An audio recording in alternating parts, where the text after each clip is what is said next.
Hello, beautiful people. This is my first podcast, and I'm really excited to do it with none other than Ms. Farha Sultana. She's a chartered accountant with over 13 years of experience. She's worked with top tier accountancy firms like PwC and BMR Advisors. In this podcast, my attempt would be to try and understand what it is to be an independent practitioner in this age and time, and what are the challenges that a solo practitioner faces. So, my first question to you, obviously, is what prompted you to leave a very comfortable corporate job and go independent? See, when I started my practice, it stemmed from the fact that my dad wanted me to have a practice when I first took CA. Right, my dad told me that we'll have an office in the front and you'll have your own independent office. It's a dream with which I grew up.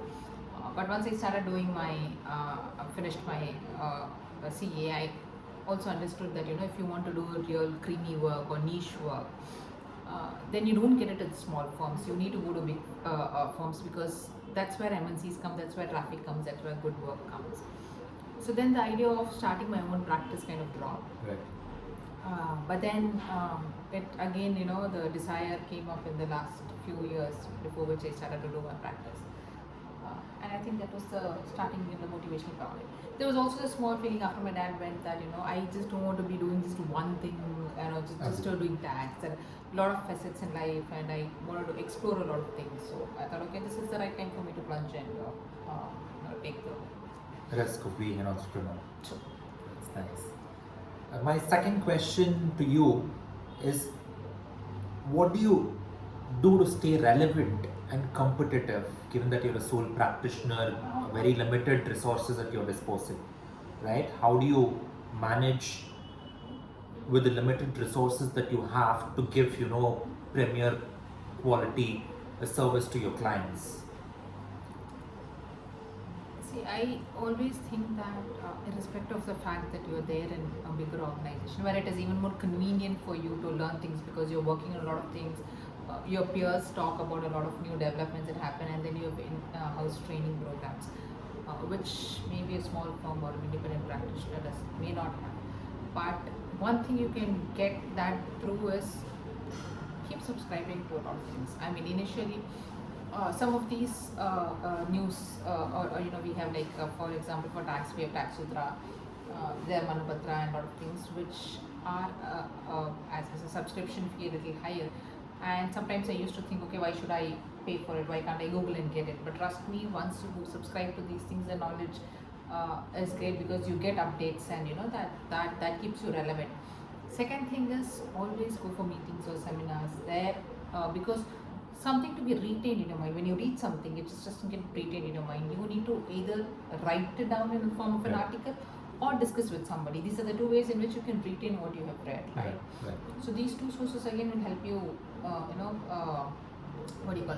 develop and not feel that you're missing out on the technical development which comes with bigger organizations. So I've started doing this in the sense of like subscribing to the various new subscriptions where you get a lot of tax alerts or news and everything. Right.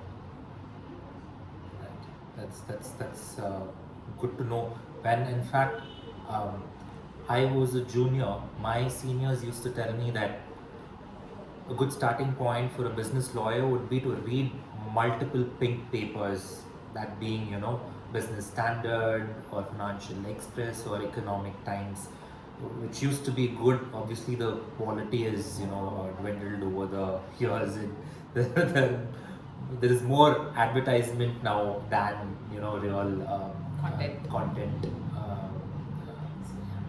So my third question to you is obviously around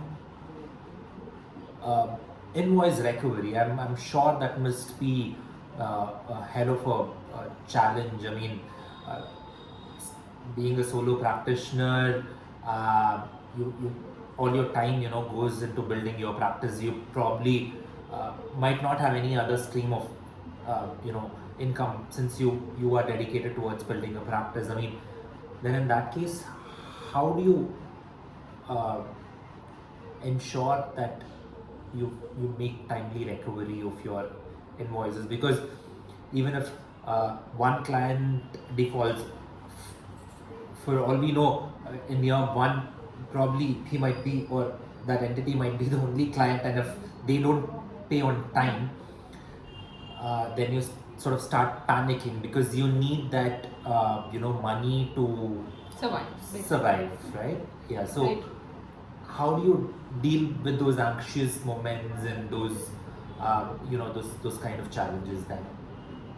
See, when I started my practice, I was very this to make it clear to my clients that this is a small practice. I have just come out and stuff, and that made it clear for the clients that they cannot delay payments, and it was more important that being a small business, they have to help this business. So most of Right. my clients, in fact, paid me immediately, right? I Right. gave them the delivery, I raised an invoice, and I got the money by evening or maximum by the next day. Right. So that's how it has been. So, and I think it's also said that the smaller the organization, faster the recovery. Right. So as an organization, when you grow big, then your outstandings are much higher. But Right. when you are a small organization, you generally bill to a restricted set of people, and then you are going to make it clear to them. So as the years progress, maybe I have a little more billables now that are pending, but in the initial years I did not have that. I mean, my clients paid me promptly, and I'm really happy with these clients That's because good. they don't. No.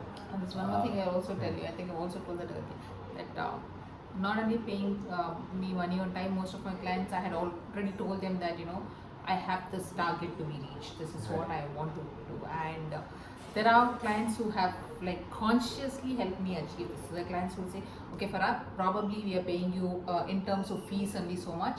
But we will compensate that with by introducing you to 2 or 3 more clients. Right. So, and that's really worked. So, and even now they keep telling me, okay, how much more do you need to reach your Reach target? a target. Oh, that's lovely. I mean, And I I'm like, wish. I'm Yeah. like, this is a shortfall, boss. You'll have to help me out here. I need to meet Absolutely. this target. And is it easy? I mean, is it easy being an entrepreneur? Or, I mean, if you have to just compare, which is more comfortable, being in a job that pays you, a set amount every month, or being an entrepreneur, which, comes with a great deal of, uncertainty. You might, for all, if the market conditions are not favorable, you might not see cash inflows for a stretched period of time. For 3 months, if you don't see money in your bank account, then people might freak out, right? I mean, how am I going to pay my bills? How am I going to survive? I mean, how do you have you had those panic moments in your journey as? Definitely. There have been months wherein I've not billed anything, or I have billed and I haven't got anything in my bank account, and I'm like, okay, this is the month and I have commitments, and how do I face my commitments? In the sense of like, I don't have the money. I mean, I've invoiced it and I've not got anything the entire month into my bank account. But I think that's a part of the Journey, I believe, journey, I I think, believe, yeah. right? And sometimes it helps you to speed up the courage to call up a client and say, boss, this bill is pending for a long time, clear it, Right. because you know you need money. Right. Right? If money is continuously coming, sometimes you don't follow up with the client on regular basis, especially if you're a small, you don't have a separate accounts team to follow up. So Right. then that is like, you're consumed with work. Right. But when you have months like this when you don't have the money, then you kind of pick up and call and say that I'm in need of money, right? You and the best part about a small practice is you kind of feel family with your clients. You can always tell your clients, at least the kind of clients I've got. You can call them up and say that, boss, this is pending, and for this month I'm having a crunch. So because when you don't have a crunch, you also give them the leeway, right, of paying it late. So I think it works that way. There have been months I'm sure where on 30th I've been like, okay, I really need money for first. I have these commitments. Right. Right. True. I mean, The yeah, journey is not easy, but it's very fulfilling, right? fulfilling Fulfilling, and right. exciting, Right. and That's what I hear. Yeah, it feels like an accomplishment every day. Okay, Right. once you finish that, you're like wow, I really did it. yeah. And the feedback, the appreciation that you get is a direct reflection of the quality of work that you've given, right? True. It's not a reflection of your firm's in a solo as a solo practitioner, you're your firm, right? I mean, it's a direct reflection of how good of a service that you've provided to your client. So that, I believe, gives you a great sense of Happiness and happiness, satisfaction. satisfaction. True. My last question to you is: I know that you're a very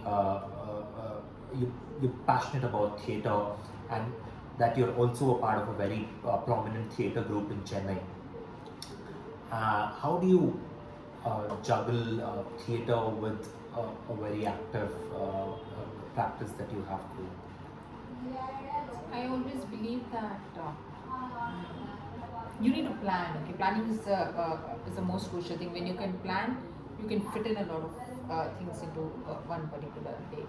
Uh, so that's basically, there's this saying, no, which goes by the Parkinson's law, I think, which says work expands to the time that you have. The less, if you have a lot of time, then you just try to drag work. True. So whenever the days I have my theatre practice or things, I know that I have to finish my professional work within this time. Then it's more quick and more faster. So I think, in fact, all this theatre practice or the other extracurricular activities of my martial arts or anything that I'm learning, right, has only supplemented me both in terms of being creative and also working within the time frame. Right. So otherwise, I think there is going to be a little bit of lousiness or. That was very insightful, Farah. Thanks for being on this podcast. Guys, if you like this podcast, please give it a thumbs up or a like, depending on the platform that you've watched this on. We will bring you more interesting content in our subsequent podcasts. And good night, folks. Have a great evening.